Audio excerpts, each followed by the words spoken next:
po natin, umattend po siya ng activity ngayon, nakakapagkaroon po siya ng private meetings. So, umiigi po ang kalusugan ng Pangulo.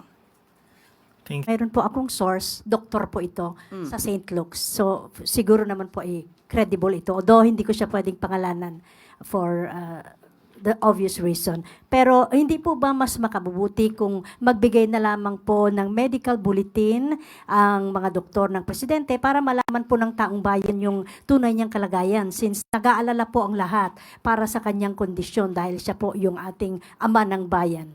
Kung doktor po yan ng St. Luke, siya po ba ang doktor ng Pangulo? Hindi po tayo maaaring magbigay ng anumang opinyon kung hindi naman manggagaling mismo sa doktor ng Pangulo at hindi manggagaling sa Pangulo. Sinabi po ng Pangulo, hindi po life-threatening, nakaramdam po siya ng konting sakit, at yan naman po ay tinutugunan ng kanyang mga doktor. At ngayon po ay nakikita natin sa iba-iba pang activities, katulad po ng oath-taking sa harapan po mismo ni General Nartates, makikita at naka-attend pa po siya ng EDC. Halos umabot po yata ito ng 2 oras. So, hindi po tayo makakatugon sa mga source na hindi nababanggit kung kanino galing.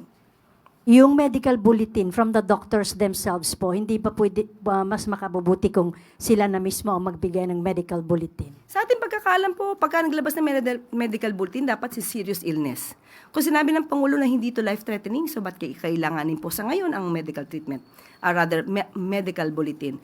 Samantalang kami naman po ay nagpo-provide sa inyo kung anong ang kalagayan ng kalusugan ng Pangulo.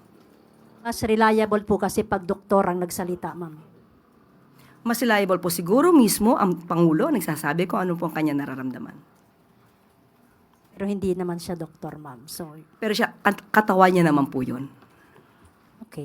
Next question po, Maricela.